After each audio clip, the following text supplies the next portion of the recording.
નમસ્કાર વિદ્યાર્થી મિત્રો, સેન્ટ ઝેવિયર શાળાના ઓનલાઈન ક્લાસમાં હું આપ સર્વેનું હાર્દિક સ્વાગત કરું છું. આપણે ઓનલાઈન ક્લાસની અંદર વીમાને લગતા જે સેવાના પત્રો છે એ ચેપ્ટર શરૂ કર્યું છે અને એની જે વિવિધ થિયરિકલ બાબતો છે એ સુધી આપણે સમજ્યા છીએ. લાસ્ટ લેક્ચરની અંદર આપણે જે બાબત સમજ્યા છીએ એ છે કે વીમાના પ્રકારો, જેમાં સામાન્ય વીમો અને જીવન વીમો, આના જે વિવિધ પ્રકારો એટલે કે જેની પોલિસી વિશેની જે સમજ આપી છે એ મેં તમને સમજાવવાનો પ્રયત્ન કર્યો અને એમાં જે કાંઈ એમાં વિશેષતાઓ છે એની વિશે પણ આપણે એ લેક્ચરમાં સમજ્યા હતા. તો આ ચેપ્ટરમાં આ બધી બાબતો જરૂરિયાત વીમાની જે પ્રકારો છે એ બધી જે બાબતો છે એ થિયરિકલ બાબત તરીકે આપી છે. આમાં માત્ર બી સેક્શનમાં જ પ્રશ્ન છે અને એક જ માર્કનો જે છે એ પ્રશ્ન આવે છે. પણ કોઈ નામ વીમાનો કે પોલિસીની વિશે કાંઈક જે છે માહિતી, એવો પણ પ્રશ્ન આપણી સામે આવી શકે તો એને પણ આપણે 1 માર્કમાં એટેન્ડ કરી શકીએ. એ રીતે મેં તમને વિગતવાર આખો પોઈન્ટ સમજાવ્યો. પણ થિયરી અહીંયા પૂર્ણ થઈ છે. હવે આ કોમર્શિયલનું ચેપ્ટર છે અને પત્ર વ્યવહાર એ આ ચેપ્ટરમાં હોય છે. એટલે હવે વીમાની સેવાના જે વિવિધ પત્રોના જે વિષયો છે અને એના જે પત્ર વ્યવહાર કઈ રીતે થાય છે એ વિશે આગળ આ ચેપ્ટરમાં આપેલું છે. તો હવે તમારી ટેક્સ્ટ બુક તમારી પાસે ખાસ એ તમારે સાથે રાખવાની છે અને જે પત્રો હું સમજાવું છું, જે તમને આપેલા છે તમારા જવાબ તરીકે, એમાં જે બાબતો સમજવા લાયક છે, યાદ રાખવા લાયક છે અને તમારે જે લખવાની જરૂર છે પત્રમાં, એ આપણે પોઈન્ટ ટુ પોઈન્ટ સમજીએ છીએ. તો નેક્સ્ટ, વીમાની સેવાના જે નમૂનાના પત્રો છે એમાંથી આપણે પત્ર વ્યવહારથી આગળ વાત કરીએ છીએ. પત્રની બાબત સમજતા પહેલાં આના જે વિષયો છે એને સમજીએ. આપણે વીમાના 2 પ્રકારો સમજ્યા છીએ. જિંદગીનો વીમો એટલે જીવન વીમો અને સામાન્ય વીમો એટલે જનરલ ઇન્સ્યોરન્સ, જે લાઈફ ઇન્સ્યોરન્સ અને જનરલ ઇન્સ્યોરન્સ. આ સેવા છે જે સ્વરૂપે તમે આ સેવા વીમા કંપનીઓ પાસેથી મેળવી શકો છો અને તમે એનાથી આરક્ષિત થઈ શકો છો વીમાની સેવાથી. પ્રકારો પોલિસીના તો મેં તમને કીધા જ કે જીવન વીમાના કેવા કેવા પ્રકાર છે અને સામાન્ય વીમાના કેટલાક પ્રકારો છે, એમાં શું વિશેષતા છે.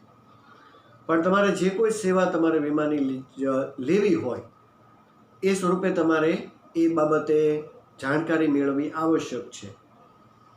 અને જો તમારી પાસે વીમો ન હોય તો તમે નવી પોલિસી ખરીદવા માટે પણ માહિતગાર થઈ શકો છો. અહીંયા જે 2 પ્રકારો છે એમાં પહેલા જે બધા પત્રો છે વીમાની સેવાના, એ બધા જીવન વીમાની પોલિસીના, જિંદગીના વીમાના પ્રકારો છે અને એના તમને એ પ્રકારોના પત્રો આપેલા છે, જેના વિવિધ વિષયો લગભગ 4 થી 5 જેટલા તમને આપ્યા છે.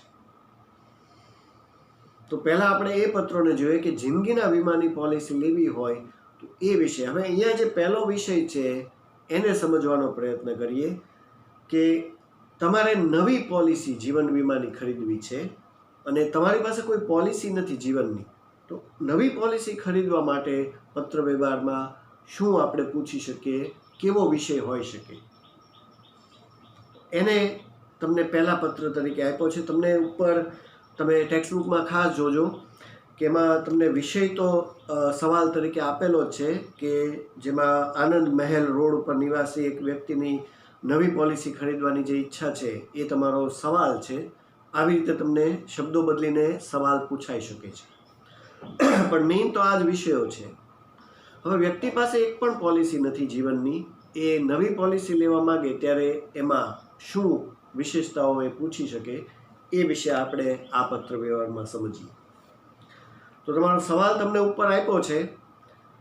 જ્યારે જીવન વીમાની વાત આવશે ત્યારે એ વ્યક્તિગત જ પત્રો હશે, કારણ કે જીવન વીમો વ્યક્તિનો જ હોય, કોઈ સંસ્થા કે પેઢીનો જીવન વીમો ન હોય.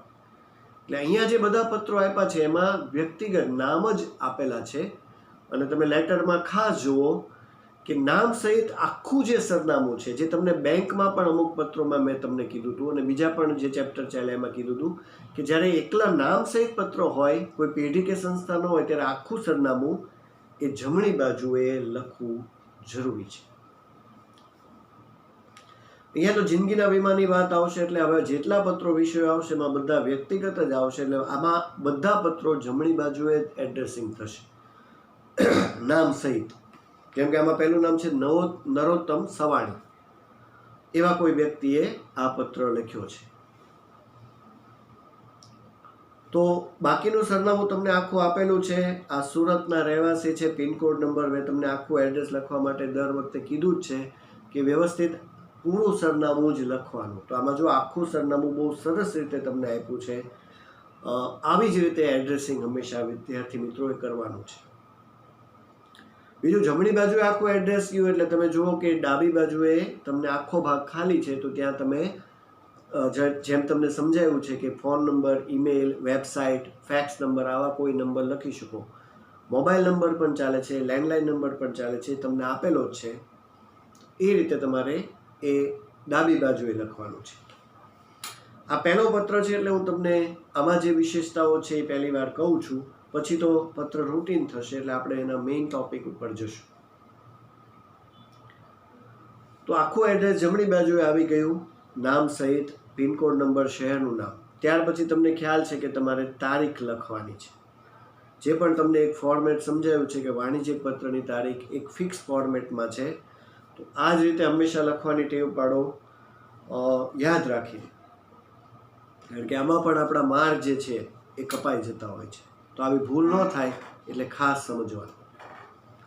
તારીખ લખાઈ ગઈ, આખો ભાગ, બધા અલગ અલગ ભાગ છે. પહેલો ભાગ શીર્ષક, ત્યાર પછી તારીખ, બીજો કાયમી ભાગ તરીકે કહેવાશે. હવે આવ્યું આંતરિક સરનામું. આપણે વીમા કંપનીને પત્ર લખીએ છીએ. અહીંયા આ લેટરની અંદર પણ પત્ર વ્યવહારમાં બહુ સરળ છે, જેમ બેંકના અને સરકારી વિભાગોના હતા કે તમારે જ વ્યક્તિ તરીકે પત્ર લખવાના છે. કોઈ વીમા કંપની તમને જવાબ આપતી એવો પત્ર નથી. એટલે એડ્રેસિંગની બાબતમાં આ ચેપ્ટરમાં ઘણી બધી સરળતા થઈ જશે. વન સાઇડ એડ્રેસ જ છે, તમારે જ લખવાના છે અને વીમા કંપનીને જ લખવાના છે. જેમ બેંકમાં હતું કે બેંકમાં વ્યક્તિ જ લખે છે અને બેંકને જ લખે છે, એમ આમાં પણ સેમ જ ફોર્મેટ છે. વીમા કંપની તમને જવાબ આપતી હોય એવો કોઈ પત્ર છે નહીં. વિષયો તો આમાં જે આપ્યા છે એ ફિક્સ જ થઈ જાય છે. એટલે એડ્રેસની ચિંતા બહુ ઓછી થઈ જાય છે. 12માં ઘણા બધા ચેપ્ટર એવા છે જેમાં એડ્રેસિંગ બહુ સરળ થઈ ગયું છે અને એ આપણી માટે પણ ઘણું બધું સરળ છે. જેને એડ્રેસમાં તકલીફ પડતી હોય એની માટે આ બધા પત્રો બહુ સરળતાથી લખી શકાય છે. તો તમારે વ્યક્તિ તરીકે જે નામ આપ્યું એ લખવાનું છે અને વીમા કંપનીને જ લખવાના છે. પણ વીમા કંપનીમાં જેમ વીમાના 2 પ્રકાર છે, એમાં આપણે આ જીવન વીમા વિશે સમજીએ છીએ. તો જે આંતરિક સરનામું તારીખ પછી આવશે, તમને ખબર છે કે આખું ડાબી બાજુએ લખાય છે. આમાં વીમા કંપનીને જ્યારે લખો ત્યારે જેમ બેંકમાં એક હોદ્દો હતો જે ફિક્સ હતો, એમાં આમાં પણ ફિક્સ છે મેનેજરશ્રી. બહુ તો બ્રાન્ચ મેનેજર, બરાબર. આમાં પણ મેનેજરશ્રીનો જ હોદ્દો ફિક્સ રહેશે, એ જ લખવાનો છે. જીવન વીમાની જ્યારે વાત કરીએ ત્યારે જીવન વીમામાં તમારે જે વીમા કંપની, જે સેવા આપનાર જે કંપની છે, સંસ્થા છે, એનું નામ જે લખવાનું છે એ છે LIC ઓફ ઇન્ડિયા. એટલે આંતરિક સરનામાનું જે આખું બંધારણ કઈ રીતે થયું કે મેનેજરનો હોદ્દો લખ્યો અને પછી લખ્યું તમે LIC ઓફ ઇન્ડિયા. હવે આમાં કોઈ બીજી કંપની નથી લખવાની. ઘણા ICICI, રિલાયન્સ, આવી બધી ઘણી બધી વિવિધ કંપનીઓ છે એ લખે છે. SBI પણ છે, પણ આમાં તમારે સરકારી જ લખવાની છે અને SBI સરકારી બેંક છે. જ્યારે એકલી વીમાની સેવા આપતી એકમાત્ર સંસ્થા, કંપની એ આ જ એક કોર્પોરેશન છે જે LIC છે, જે માત્ર વીમાની સેવાઓ જ આપે છે. પ્રાઇવેટ તો લખવાની જ નથી. મેં તમને બેંકના ચેપ્ટરમાં પણ કીધું હતું કે માત્ર સરકારી બેંકના નામ જ લખવાના છે. એવું જ આમાં પણ છે. આમાં પણ માત્ર તમારે પણ આમાં એક જ કંપની લખવાની છે, બીજું કોઈ નામ જ યાદ નથી રાખવાનું, LIC ઓફ ઇન્ડિયા. બરાબર, આ ખાસ ધ્યાન રાખજો. રિલાયન્સ ને આ તે કોઈ પણ બીજી કંપની નહીં, માત્ર એલઆઈસી ઓફ ઇન્ડિયા એ તમને લખેલું જ છે, પણ એના વિવિધ નામ જે છે એ મુજબ બોલાય છે. તમે આ રીતે પણ લખી શકો એલઆઈસી ઓફ ઇન્ડિયા મેનેજર પછી, અથવા life insurance corporation of India જે એલઆઈસીનું આખું નામ છે એ રીતે પણ તમે લખી શકો, જે તમને પહેલા લેટરમાં લખેલું બતાવ્યું છે. તો એલઆઈસી ઓફ ઇન્ડિયા એક નામ થયું, આ રીતે life insurance corporation of India એક થયું, અથવા આગળ પણ એક લેટરમાં છે પણ હું તમને કહી દઉં, ભારતીય જીવન વીમા નિગમ, આ પણ એનું ગુજરાતી છે. તમે ત્રણમાંથી કોઈ પણ લખો એ ચાલે, ત્રણેય એલઆઈસીના જ નામ છે, પણ આ જ લખવાનું ફરજિયાત છે. એટલે કે એલઆઈસી આખું નામ લાઈફ ઇન્સ્યોરન્સ અથવા તો ભારતીય જીવન વીમા નિગમ. આમાં જીવન વીમાના જે કોઈ વિષયો આપ્યા છે એમાં કંપનીનું નામ માત્ર આ જ રહેશે, કોઈ બીજું નામ યાદ નહીં કરતા, લખતા નહીં, નહીંતર એ ભૂલ કહેવાશે. બરાબર? તો ખ્યાલ આવી ગયો. આ ત્રણેય એક જ નામ છે પણ અલગ અલગ રીતે ગુજરાતી અને ફૂલ ફોર્મની રીતે અલગ આપ્યા છે. તમને જે યોગ્ય લાગે એ રીતે તમે લખી શકો છો. તો મેનેજરનો હોદ્દો થયો, કંપનીનું નામ થઈ ગયું, પછી શાખા, જેમ બેંકમાં મેં તમને કીધું હતું કે શાખા હોય છે, એ શાખા આમાં પણ છે, એ લખવી જરૂરી છે. તો આમાં જે શાખા છે એ બે રીતે તમને બતાવી છે. જેમ કે આ પહેલા લેટરમાં છે એ તમને શાખામાં વિસ્તાર આપ્યો છે. જેમ બેંકમાં પણ મેં કીધું હતું કે ભાઈ ભાવનગરમાં છે તો કાળા નાળા શાખા છે, નીલમબાગ શાખા છે, દિવાનપરા શાખા છે, આવી શાખાઓ છે. એમ એલઆઈસી પણ પોતાની જે શાખાઓ છે એ વિવિધ વિસ્તારોમાં રાખે છે. તો તમે એ વિસ્તારનું નામ લખીને શાખા લખી શકો કે ભાઈ નીલમબાગ શાખા, કે વાઘાવાડી રોડ શાખા. બરાબર? આ રીતે ભાવનગર હોય તો એમાં લખી શકો, બીજા કોઈ વિસ્તારના બીજા શહેર લખતા હોય તો એમાં લખી શકો. આમાં પણ શહેર બંને તરફ સરખા જ રહેશે. બીજું એક આમાં એક અલગ વસ્તુ છે કે આમાં બ્રાન્ચનો નંબર હોય છે. આ લેટરમાં તમને શાખાના વિસ્તારના નામ સાથે છે, પણ નેક્સ્ટ જે લેટર છે એની અંદર બ્રાન્ચનો નંબર પણ આપેલો છે. એલઆઈસીના પોતાના બ્રાન્ચના વિવિધ એને નંબર આપેલા છે, 829 છે, 819 છે, એ રીતે બ્રાન્ચ નંબર કરીને તમારે લખવાનો છે. એ જ્યારે નેક્સ્ટ લેટર આવશે ત્યારે આપણે એમાં એને સમજશું. પણ આ બે રીતે લખવું, બેમાંથી કોઈ એક રીત લખવી જરૂરી છે. ક્યાં મેં તમને કીધું કે બેંકની જેમ વિસ્તાર જ લખો કે ભાઈ કાળા નાળા શાખા, નીલમબાગ શાખા વગેરે, અથવા તો એના બ્રાન્ચ નંબર હોય છે, એ બ્રાન્ચ નંબર લખીને એક નંબર લખવાનો છે. એ લેટર આવે ત્યારે હું સમજાવું. પણ આ રીતે તો મેનેજર, એલઆઈસી ઓફ ઇન્ડિયા કે જે નામ છે અને વિસ્તાર, પછી તમને ખબર છે કે શહેરનું નામ તમે એરિયા જે લખો છો એ રીતે કે ભાઈ કાળા નાળા શાખા, કાળા નાળા ભાવનગર. આ બેંકની જેમ જ ફોર્મેટ થઈ જશે. બરાબર? તો આ આંતરિક સરનામાની વિગતવાર માહિતી થઈ. આ રીતે પહેલો લેટર છે એટલે હું તમને સમજાવવાનો પ્રયત્ન કરું છું કે આવું લખવું જરૂરી છે, નહીંતર આપણા જે માર્ક છે એ કપાઈ શકે છે. તો પૂરું એડ્રેસ હંમેશા હોવું એ આગ્રહ છે, એટલે આખું એડ્રેસ જ લખવાનું, વ્યવસ્થિત લખવાનું, જેથી આપણો અડધો પણ માર્ક કપાય નહીં.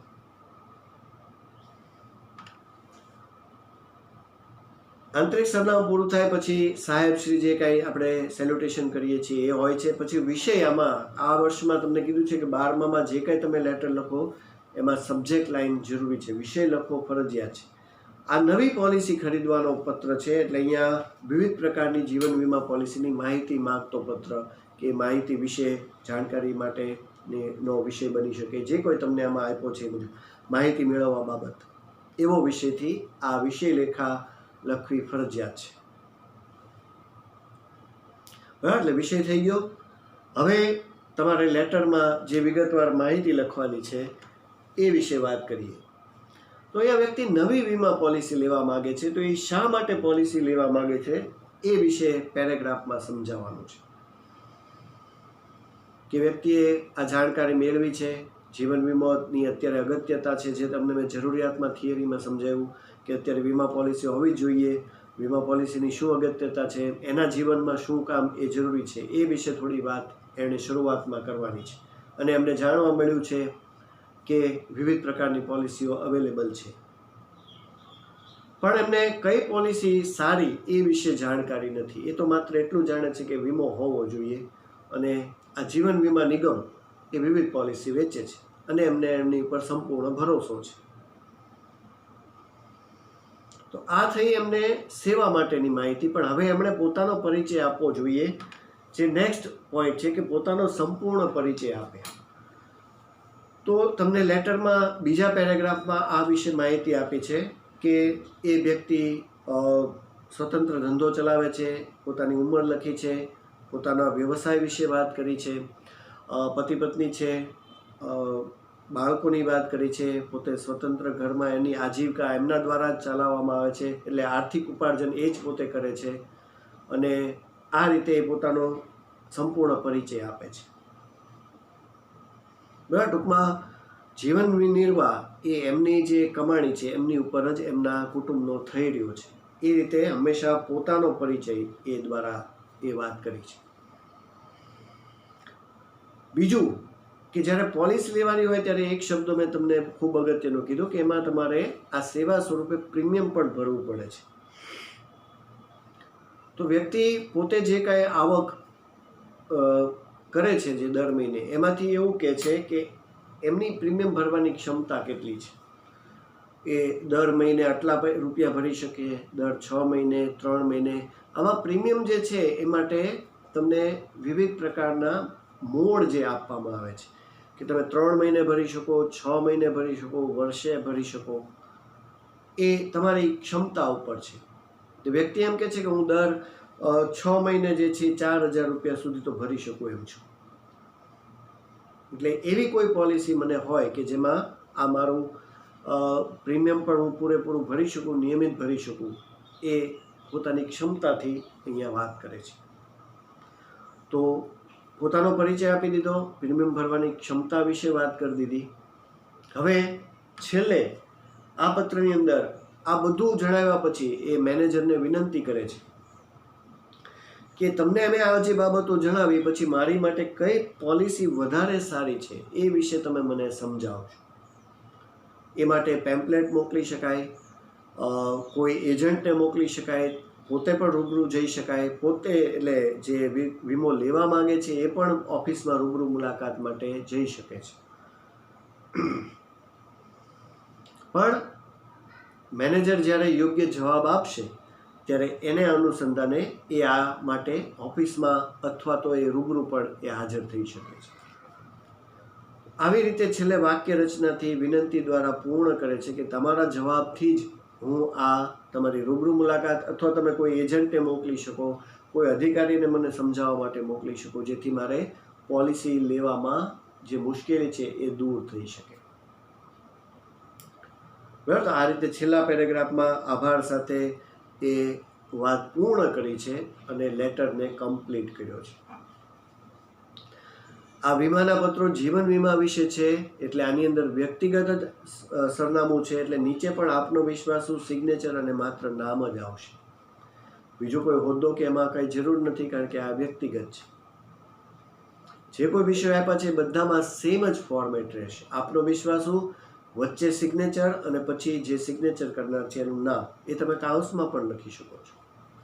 જેમ કે આમાં છે આપનો વિશ્વાસુ, સિગ્નેચર અને નરોત્તમ સવાણી. બરાબર, આ ફોર્મેટ ફિક્સ રહેશે, એટલે યાદ રાખવાનું બેંકની જેમ જ આમાં છે. આમાં તો કોઈ સંસ્થા કે એનો પત્ર જીવન વીમામાં તો છે જ નહીં, કારણ કે આ તો વ્યક્તિગત જ છે.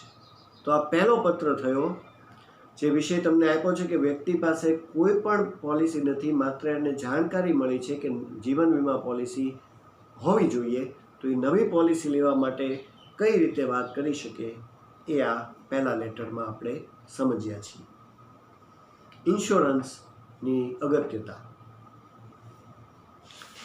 હવે નેક્સ્ટ જે બીજો પત્ર તમને આપ્યો છે એ વિષય ઉપર આપણે સમજવાનો પ્રયત્ન કરીએ. હવે આમાં વિષયો બદલાતા જશે, બાકી ફોર્મેટ જે છે એ તો એમ જ રહેશે.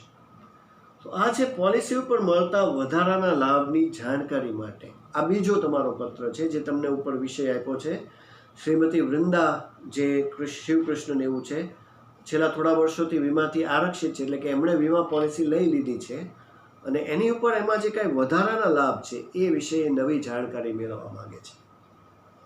આ વિષય શું છે અને એની બાબતોને આપણે વિગતવાર આ લેટરમાં સમજીએ છીએ.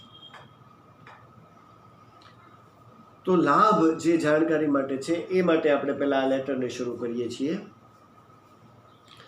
હવે પહેલો જે પત્ર આપણે આમાં જોયો હમણાં જે, એ તો છે કે એની પાસે કોઈ પોલિસી નહોતી, એને નવી પોલિસી લેવી હતી, એટલે એ નવી પોલિસી માટે ફ્રેશ ટૂંકમાં ઉમેદવાર તરીકે અરજી કરતા કાંઈ પણ માહિતી માગે છે એક નવા વ્યક્તિગત.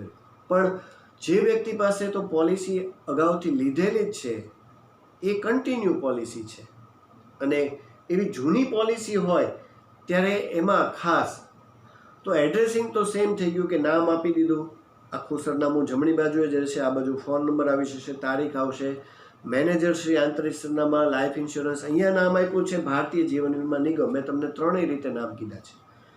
બીજું આ લેટરમાં એક ખાસ છે કે બ્રાન્ચ નંબર આપ્યો છે. મેં તમને કીધું કે વિસ્તાર અથવા બ્રાન્ચ નંબર 835 એ 3 આંકડાના એમના લગભગ જે છે જીવન વીમાની જે ઓફિસ હોય છે ને એ લોકો બ્રાન્ચ નંબર આપે છે. 829, 819, 835 એવા કોઈ પણ નંબર તમે લખી શકો છો. આ લેટરમાં એક આપ્યું છે જીવન પ્રકાશ બિલ્ડિંગ. એ લોકો મેઇન બ્રાન્ચ જે હોય છે ને એને પણ એક નામ આપે છે જે દરેક જીવનથી શરૂ થાય છે.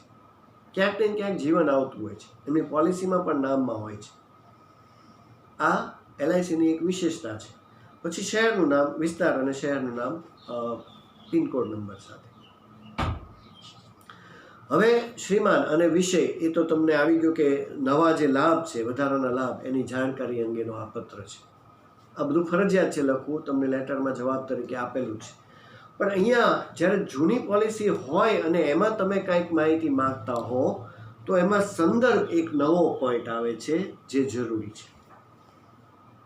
બરાબર, આ સંદર્ભ એટલે શું? તો કે જૂની પોલિસી તો તમારી પાસે છે, જ્યારે સંદર્ભની વાત કરીએ ત્યારે સંદર્ભમાં પોલિસીનું નામ અને પોલિસીનો નંબર એ લખવો જરૂરી છે. વિષય રેખા પછી આ સંદર્ભ આવશે. જો આપેલો છે પોલિસીનું નામ છે જીવન તૃપ્તિ પોલિસી. બરાબર, અલગ અલગ ઘણા બધા નામ તમને ઘણા બધા લેટર્સમાં હવે આવશે, તમે કોઈ પણ નામ રાખી શકો. તો એ સ્વરૂપે આ જીવન તૃપ્તિ પોલિસી છે અને પોલિસીનો નંબર જે આપેલો છે એ પણ અહીંયા બતાવેલો છે. આ સાથે પોલિસીનો નંબર લગભગ જે છે એ 8 કે 9 આંકડાનો, આમ તો 9 આંકડાનો હોય છે, આમાં થોડા અલગ નંબર છે એટલે એ રીતે બતાવ્યા. અને ઓબ્લિક કરીને 06 લખ્યું છે. એ 06 એ વર્ષ છે, જે વર્ષમાં તમે પોલિસી લીધી હોય ને એનું વર્ષ. બરાબર, એટલે એ ખાસ યાદ રાખવાનું 06. હવે જૂની પોલિસી છે એટલે એણે લખ્યું છે કે ઉપરોક્ત પોલિસી જે એમણે સંદર્ભમાં આપ્યું છે એ 2006માં એમણે જીવન તૃપ્તિ પોલિસી લીધી અને નિયમિત પ્રીમિયમ ભર્યા છે. આથી એમણે જેમ બેંકમાં પોતાનો ખાતેદાર તરીકે પરિચય આપવાની વાત છે, એમ અહીંયા પણ વીમાધારક પોતાનો પરિચય આપે છે. બરાબર, તો એના અનુસંધાને આ જે વાત છે એ આપણે એને સમજીએ. જૂની પોલિસી છે એમાં એમને એવું જાણવા મળ્યું છે કે વધારાના જે લાભ છે એ વિશે વાત કરી છે. તો પહેલાં તો એમણે પોતાની પોલિસી વિશે વાત કરી. એમણે તો પોલિસી લઈ લીધી છે અને કન્ટિન્યુ પણ છે, નિયમિત પ્રીમિયમ પણ ભરે છે, પણ એમને પછી ખબર પડી કે આ પોલિસીમાં એક્સ્ટ્રા બેનિફિટ્સ જે લાભ છે એ પણ મળવા પાત્ર હોઈ શકે. એમને ખબર નથી કે આમાં છે કે નહીં, પણ એ વિશે વાત કરે છે. તો એમાં જે વધારાના લાભ છે એમાં પહેલો લાભ વિશે વાત કરે છે, જેને શોર્ટમાં કીધું છે DAB. તમને આપ્યું છે ડબલ એક્સિડન્ટ બેનિફિટ કહેવાય છે, શોર્ટમાં એને DAB બોલાય છે. એમને એવી જાણકારી મળી કોઈની પાસેથી કે પોલિસીમાં આવા ડબલ એક્સિડન્ટ એટલે કે જે આકસ્મિક જે ડેથ છે, અકસ્માતે કોઈ વ્યક્તિનું મૃત્યુ થાય તો એમાં વીમાની રકમ ડબલ થઈ જાય છે. બરાબર, આવો લાભ એ પોલિસીઝમાં ઘણી બધી પોલિસીમાં હોય છે, અથવા ખબર ન હોય તો આ પાછળથી પણ એડ કરાવી શકાય છે. તો અહીંયા વ્યક્તિ એવું કહે છે કે આ ડબલ એક્સિડન્ટ બેનિફિટ જે મને જાણવા મળ્યું છે કે જે વીમાની રકમ હોય એ બમણી, ડબલ, 2 ગણી થઈ જાય છે. એ લાભ શું મારી પોલિસીમાં છે કે મારે એ લાભ ઉમેરાવવો હોય તો એ શક્ય છે? એટલે કે વ્યક્તિનો કોઈ એક્સિડન્ટ થાય અને એનું મૃત્યુ થાય તો એના પરિવારને વીમાની ડબલ રકમ એ મળવા પાત્ર છે. પોલિસી હયાત હોય દરમિયાન, પોલિસી ચાલુ હોય એ દરમિયાન એનું મૃત્યુ થાય તો આ એક વધારાનો લાભ છે અને એની ખૂબ એ જરૂરી છે કે એના માની લો કે એને 5 લાખનો વીમો ઉતરાયો છે તો એના પરિવારને સામે 10 લાખ રૂપિયા સીધા મળશે અને આની સામે પ્રીમિયમમાં નજીવો વધારો એ થતો હોય છે. એ કોઈને એટલો મોંઘું ન હોય. તો આ પોલિસીમાં એવો લાભ છે જે આપણે લીધેલી છે એ વિશે થોડી વાત કરેલી છે કે વારસદારને બમણી રકમ વીમાની મળવા પાત્ર છે. તો એ DAB કહેવાય છે, ડબલ એક્સિડન્ટ બેનિફિટ કહેવાય છે, જે આકસ્મિક મૃત્યુના સંજોગોમાં પોસ્ટમોર્ટમ રિપોર્ટ જે આવે છે અને એવું સાબિત થાય કે એનું એક્સિડેન્ટલી ડેથ થયું છે તો એની વીમાની રકમ ડબલ થઈ જાય છે. તો આ વિનંતી કરે છે કે જો આવી મારી પોલિસીમાં આવી વધારાનો લાભ હોય તો એ હું લેવા માગું છું. બીજું, નિયમિત પ્રીમિયમ જ્યારે તમે ચૂકવો છો ત્યારે એક એક્સ્ટ્રા બેનિફિટ તમને મળે છે. જ્યારે પોલિસી કન્ટિન્યુ ઘણા વર્ષો સુધી ચાલે છે ત્યારે એમાં એક FAB તરીકે બોલાય છે, જે ફાઇનલ એડિશનલ બોનસ તરીકે તમને આમાં શબ્દ આપ્યો છે. વ્યક્તિ નિયમિત પ્રીમિયમ ભરે અને 15 વર્ષથી વધારે પ્રીમિયમ ભરાય તો વીમા કંપની એમાં છેલ્લે જે બોનસ આપે છે ને એમાં મૂળ બોનસ સાથે એક વધારાના બોનસ એડિશન કરે છે, જેને FAB બોલાય છે, ફાઇનલ એડિશનલ બોનસ. તો આનેથી આપણી જે વીમાની રકમ પ્લસ જે બોનસ છે પ્લસ એક એક્સ્ટ્રા બોનસ જે ફાઇનલ એડિશનલ કહેવાય છે એ પણ આપણી વીમાની રકમમાં વધી જાય છે. એટલે 25 વર્ષ સુધી તમારી પોલિસી હોય તો તમને 25મા વર્ષે વીમાની રકમ, બોનસ પ્લસ આ FAB એ એડિશનલ હોય છે, એ પણ તમને વધારાની રકમ તરીકે વીમા કંપની આપે છે. એટલે આપણી પાસે મોટી રકમ એ 25 વર્ષે ભેગી થાય છે. તો આવો લાભ પણ મને મળે છે કે નહીં એવું પણ આ વ્યક્તિ જે વીમાનો પત્ર લખે છે એ પોતાની જાણકારીમાં કહે છે. આ બંને લાભ છે એ વિશે જાણકારી મેળવવા માગે છે કે શું મારી પોલિસીમાં આ એડિશન થઈ શકે છે. પણ જ્યારે આ પ્રકારનું એડિશન હોય ત્યારે એમાં પ્રીમિયમ થોડું નોર્મલ તમે જે ચૂકવતા એની કરતાં આ બંને લાભમાં થોડું પ્રીમિયમ ખાસ તો DABમાં વધારે હોય છે, એ થોડું જ વધે છે. તો એ વ્યક્તિ એવું કહે છે કે આ વધારો છે હું ચૂકવવા માટે તૈયાર છું, પણ મને જો આ લાભ મળવા પાત્ર હોય તો મારી પોલિસીમાં હોય તો ભલે હોય એ કન્ટિન્યુ રાખો, ન હોય તો આને એડ કરી દો. એ બાબતે ખાસ મંજૂરી માગે છે કે ભલે પ્રીમિયમમાં વધારો થાય મને મંજૂર છે, પણ તમે મને જાણકારી આપો, તમે કહેશો તો હું તમારી ઓફિસે રૂબરૂ આવીશ અથવા તમે કોઈ વ્યક્તિને મોકલો અને આ જાણકારી મને આપો. આ રીતે એ આ પોલિસીમાં વધારાના લાભની જાણકારી મેળવવા માટે પત્ર લખે છે અને છેલ્લે ઝડપી પ્રત્યુત્તરની પ્રતીક્ષા કે અપેક્ષા સાથે આ પત્રને પૂર્ણ કરે છે. બરાબર, તો આ રીતે આપણે વિગતવાર આવા વિષયોથી આ પત્રને લખી શકીએ છીએ. આ તમારો બીજો પત્ર થયો જે હવે વીમાધારક છે જ તે, એટલે વીમાધારક હોય ત્યારે સંદર્ભનો ખાસ ઉલ્લેખ કરવાનો. જૂની પોલિસી, એનો નંબર અને કયા વર્ષમાં લીધી છે એ તમને બુકમાં બહુ વ્યવસ્થિત રીતે આપેલું છે, એ સમજી અને એમાં લખવાનું જરૂરી બની જાય છે. છેલ્લે ફરીવાર આ વ્યક્તિગત પત્રો છે એટલે આપનો વિશ્વાસુ, સિગ્નેચર અને નામ, આ રીતે આ પત્ર પૂરા થશે અને આ વિષય એ પણ અહીંયા પૂર્ણ થાય છે. તો વીમાની સેવાનો આ બીજો પત્ર, બીજો વિષય જે આપણે અહીંયા અત્યારે પૂરો કર્યો છે. આ વિગતવાર મેં તમને લેટર સમજાવ્યો છે, તમારા જવાબ તમારી બુકમાં છે જ તે, એ તમારે વાંચવાના છે, પ્રેક્ટિસ કરવાની છે અને આવી જ રીતે વિષયને વિગતવાર જવાબ તરીકે પત્રને લખવાનો છે. ત્યાર પછીના પત્રોના વિષયો આપણે નેક્સ્ટ લેક્ચરમાં સમજવાનો પ્રયત્ન કરશું અને એ વિવિધ વિષયોને આપણે યોગ્ય રીતે ન્યાય આપશું. આ લેક્ચર અહીંયા આ વિષય સાથે આપણે પૂર્ણ કરીએ છીએ. તમારે હોમવર્કમાં હજી પણ આ લેટર્સનું ચેપ્ટર જ કન્ટિન્યુ છે અને લેટર આપણે આગળ પૂરા કરશું, પછી હું આનું કંઈક વિગતવાર તમને લેટર આપીશ. પણ અત્યારે તમારે જે હોમવર્કમાં કરવાનું છે એ આપણું જે ત્રીજું ચેપ્ટર CCનું જે પૂરું થયું છે, આંતરવિભાગીય અને કર્મચારી વિષયક પત્ર વ્યવહાર, એ ચેપ્ટરનો સ્વાધ્યાયના 4થા અને 9મો આ બે પત્રો એકવાર લખી અને હોમવર્ક સબમિટ કરાવવાનું છે. ત્રીજું ચેપ્ટર આંતરવિભાગીય અને કર્મચારી વિષયક પત્ર વ્યવહાર, એમાં ચોથો અને નવમો સ્વાધ્યાયના જે 2 પત્રો છે એ બંને પત્રો તમારે લખી અને હોમવર્ક આપવાનું રહેશે.